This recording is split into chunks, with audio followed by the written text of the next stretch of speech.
Hey guys, and welcome to my stimulus package update and stimulus check update. Wow, I haven't said those words in so long. I want you guys to know that I missed you more than you missed me, and I'm happy I'm back here for you with another video just to give you my perspective on everything that's been going on.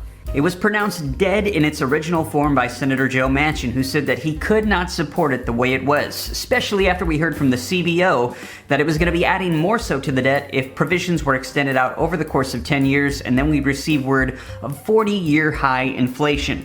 But now we're hearing that they're going to be revising it, resurrecting it in a new form, and they're going to be slimming it down and trying to get Joe Manchin on board and providing pay-fors in the form of taxes and likely renaming it as well. Now, here is the latest, though, that we've heard from Senator Joe Manchin about Build Back Better.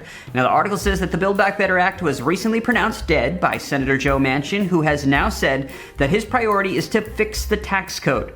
Other Democrats seem to be rushing to jettison the Build Back Better label and construct a plan that will win Manchin's vote in a closely divided Senate. But they shouldn't be so hasty, because they can both fix the tax code and build back better at the same time. Now, I'm going to hop over to this other article from the Wall Street Journal that's going to give us a little bit more detail as to what it is that Joe Manchin is actually proposing. Take a look. Manchin, he's pushing Democrats to revisit tax rate hikes. And the article says that Mr. Manchin has pointed to raising the corporate tax rate to 25% from 21%, so a 4% increase, and raising the top capital gains rates to 28% from 23.8%, and increasing taxes on private equity managers' carried interest incomes. But listen to this. But Democrats abandoned those tax proposals last year because of opposition from Kyrsten Sinema. So right now he's proposing increasing those taxes to help combat inflation and debt. But we got an issue with Kyrsten Sinema on that one. Now, jumping down, he says, I respect her and what her concerns may be, but I think basically for our financial situation, it is getting worse, not better. So maybe we can take another look at that. I would hope so. So right now, Joe Manchin is saying that he wants us to revisit that, and if they can do that, he'll be on board with Build Back Better. But we're hitting another roadblock with another centrist Democrat, and that is Kyrsten Sinema, who is saying, do not raise the taxes. Now, let's forget about legislation for a second and go right to executive orders and executive actions. Say the president steps in, Joe Biden, and just makes things happen. A lot of people are saying, why doesn't he do that for stimulus checks? Well, as you know, the president does not hold the power of the purse. That is held by Congress. They have to issue new funds. However, he can reallocate existing funds, and we've heard that there's $800 billion, 800, of leftover funds from previous stimulus packages just sitting there. That could potentially be reallocated, and that is enough for two $1,400 stimulus checks, a fourth and a fifth, to go out to everybody federally in the nation. Now, in addition to that, though, the president can issue executive orders for non-monetary things. For example, take a look at this. AOC tells Joe Biden, cancel more student loans to have any chance. However, he can reallocate existing funds, and we've heard that there's $800 billion, 800, of leftover funds from previous stimulus packages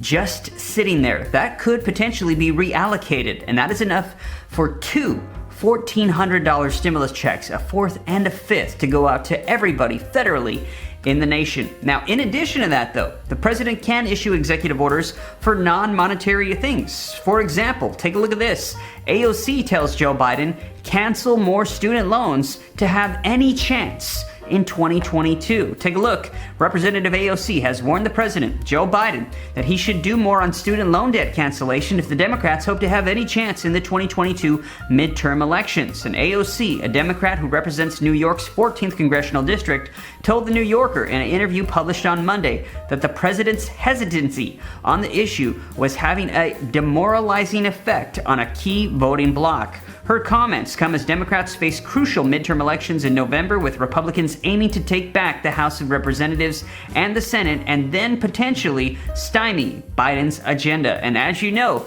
we're hearing that if they don't get something done, it is very likely, and we've seen historically, that America will vote in favor of the other party and power will flip back to the other side, because they're seeing that the one that's currently in control is not getting things done.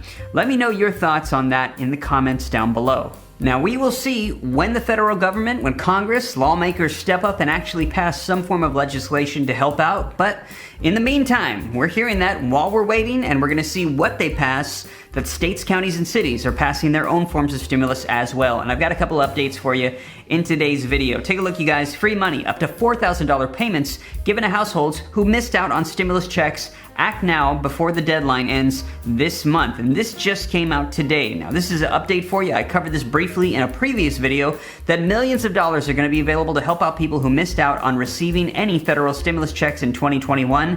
The one-time payment is a part of the excluded New Jerseyan fund. So this one is for those in New Jersey. And this one, it says the money will be especially helpful for undocumented immigrants. More than 460,000 undocumented individuals did not receive any form of economic aid, including unemployment benefits, since the pandemic hit in 2020. It says there's going to be a one-time direct cash payment of $2,000 per eligible person, and also households can receive $4,000. So this one is going to be for anybody that missed out on stimulus checks. And they're saying especially undocumented immigrants that didn't get stimulus checks, you're going to be able to receive this. I will put a link in the description below so you can access this. Now, in addition to that, here's another one that has come out. Helping Hand. Up to 155,000 families receiving food stamps to get $870 extra of a one-time payment if you're eligible. And the article says that this is going to be for New York. Governor Kathy Hochul announced on Tuesday that the state will provide more than $64 million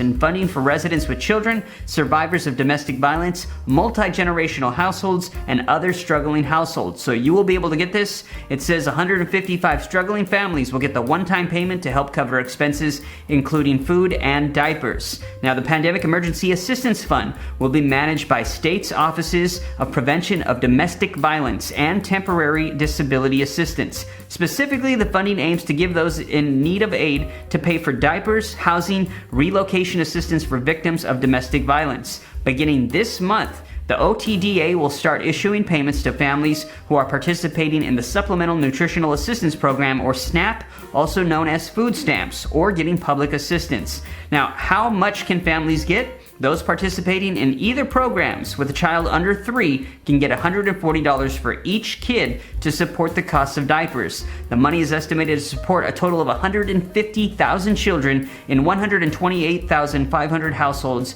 in the state. And New York will also give one-off payments of $730 in April to help with food costs as well. So if you're in the state of New York, a link in the description below on additional support that's going out in the state. So you guys, that is the latest, and as more information pops up, as we get more news of state checks, what's happening on a federal level with Build Back Better, and potential executive orders. Alright guys, this is all I have for you in this video. Thank you so much for tuning in. I really missed you. Hopefully I'll see you here again very, very soon. And I'd love to hear your thoughts and opinions on everything we talked about here in the comments below.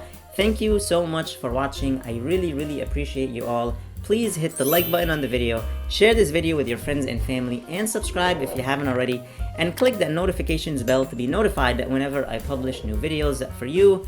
Please stay safe, stay healthy, and I'll see you in the next video.